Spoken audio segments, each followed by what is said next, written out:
Welcome to Jedi Fallen Order, it's Abyss, and in this video, I'm going to talk about some tips and tricks that I wish I knew earlier in Jedi Fallen Order. Now remember to hit that like button and subscribe to help support the channel.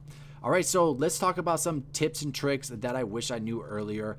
First, we're going to talk about a early weapon upgrade. So after you finish Bogano, you'll be able to get a early weapon by heading over to Dathomir.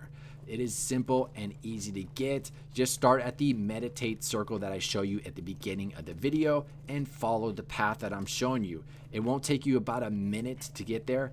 So it's definitely worth taking the extra time and getting it. Once you do, you can unlock this shortcut so you don't have to travel through this again. You won't really be able to complete the map if you just started the game. You'll have to go to a different planet. Just quickly go pick up the double-bladed saber and then you'll be on your way.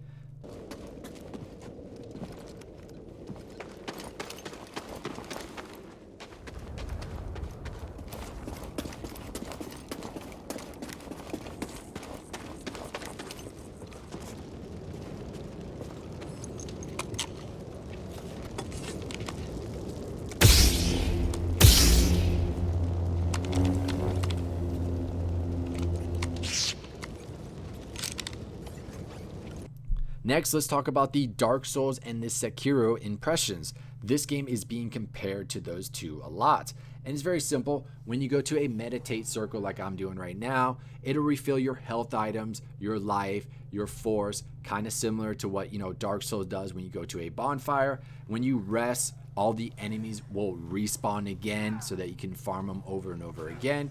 And you don't want to get surrounded by a bunch of different enemies. That is the quickest way you're going to die, like I did in the video. But when you do, you will just go back to that location and locate which enemy is actually glowing. Once you find that enemy, just hit that enemy once and that'll recover all of your experience, similar to what happens in Dark Souls. Now, if it happens to be like you fall off a cliff or something, you would just go to that location where the cliff is, which I'm going to show you in just a second, and just go up to the glow and interact with it. But if it's an enemy that killed you, you just need to hit that particular enemy once, the one that is actually glowing, and it will restore all of your experience and stuff. So the next thing that we're going to talk about is practicing parrying enemies. First thing to note is if the enemy is glowing red, you cannot parry that enemy. You will have to dodge out of the way. But if there is an enemy with a blaster shooting you from a distance and you cannot reach them, then you're definitely going to want to parry the bullet back. Now, right now, I am just practicing parrying two different enemies. And what you'll notice is the stamina bar will decrease on that particular enemy. And once it goes all the way down, it'll leave them open for an easy strike. So I want you to practice how to parry enemies so that you get used to it, which will be very handy in the game. Now, do not spam the block button when you're going to parry an enemy. It does not work that way. You want to hold the block button in and time it just before the enemy attacks. Next, we're going to talk about performance mode. So I recommend going into the settings and turning performance mode on. What will happen is it'll limit the resolution to 1080p for increased frame rate. By doing so, your game will play more towards the 60 frames per second, and the difference before and after with the resolution, I couldn't even tell a difference. So that part right there didn't matter, but the frame rates, if it's at a higher frame rate, it'll make it easier when it comes to parrying enemies. Alright, so let's quickly go over changing your difficulty anytime. There is 4 different difficulties in this game, and they all have something different with the parry timing, incoming damage, and enemy aggression. I found that the Jedi Master was a perfect balance for me, so I kept it right there. But if you want a harder difficulty, you can change it at any time, or maybe you want to go down a little bit lower, you can change it whenever you like. It doesn't affect any kind of trophies or achievements. So the nice thing is there is 4 different ones that you can pick from, and you can change them whenever you like. Next, we're going to talk about how there is no fast traveling. Because of this, and some maps are extremely big, you're going to want to unlock as many shortcuts as you can possible. And not only that, there is no mini map. There's no markers you can put on the map, so you have to pull up the map every single time whenever you're trying to get back to your ship if you do not know the way. But yeah, there is no fast traveling. I tried to search, look it up, find any kind of clue if there was one hidden in the game, but nope, there's no fast traveling at all. So I recommend trying to unlock as many shortcuts as you can possible. This will be helpful when you're going through the map. Next, we're going to talk about the force push.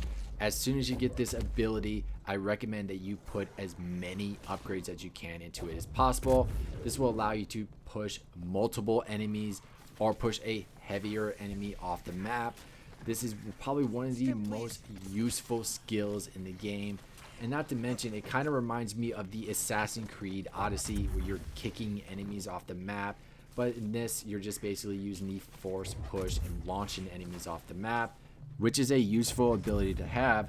So I highly recommend that you invest some skills into it early on. Next up is collectibles. Now in the description below, I have an in-depth guide on how to get all the collectibles in the game. And the way I show you this is I show you a continuous path. I will take you to exactly where the collectible is. So I show you exactly how to get them. I don't just go to the collectible, stand in front of it, and then show you on the map, here's the collectible, good luck getting it. No, I take you on a continuous path. I show you exactly how to get it. And in the beginning of every one of my videos, I recommend that you get the double jump before you go and get these collectibles. This way you'll have access to all of the areas. But if you're not big on collectibles, because a lot of these chests that you will go and get are just skins for your character, your ship, or your BD, and those might not seem very important, unless you want to get all the trophies and achievements, then they are. But if you just don't like getting collectibles and you don't want to bother with it, I do recommend that you get these secret ones, because they will give you upgrades to your character. They'll give you these stim canisters, which will allow you to have more health items. I believe you start with 1 or 2, but they can go all the way up to 10. So that right there is at least important to get. So if you don't like getting all the collectibles, I recommend getting the secret ones. Then wait until you get the double jump, and then you'll be able to access all of the areas and get every single one of them. That's basically how I did it. I was able to get every single one of them, and then I went and continue on with the story. So the next thing that we're going to talk about is the point of no return. This is one question that a bunch of people have been asking me. Is there a point of no return? Am I going to be missing out on any of the trophies / achievements? So to answer everyone's question, you don't have to worry about a point of no return. You can easily get every single thing after you completed the story. The game will basically pick back up after the credits. You just have to hit continue. You'll be able to go to all the planets and pick up anything that you might have missed. There's no point of no return to worry about. You can easily just continue on with the game and search for anything that you have missed. Next, we're going to quickly talk about some early skills to get when you first start the game. I like to focus on survival and force. So the first one is survival skills, which will basically increase your life. That right there is definitely going to be handy. Then there is superior blocking. So when you block, you won't lose as much stamina.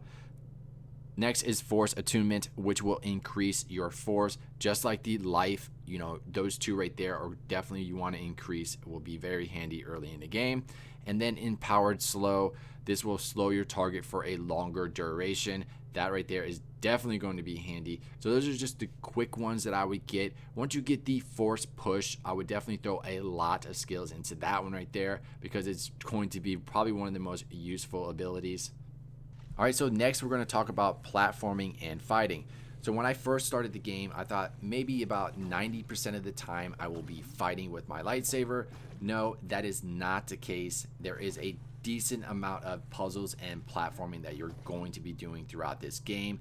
So I want everyone to, kind of realize that, it's just not only fighting with your lightsaber. You're going to be doing a bunch of platforming versus fighting. So if you come into the game and you're thinking, yeah, I'm going to be using my saber 90% of the time, no, that's not the case. They do a pretty good even mix of platforming and fighting, so just be aware of that. So those are the tips and tricks that I wish I knew earlier.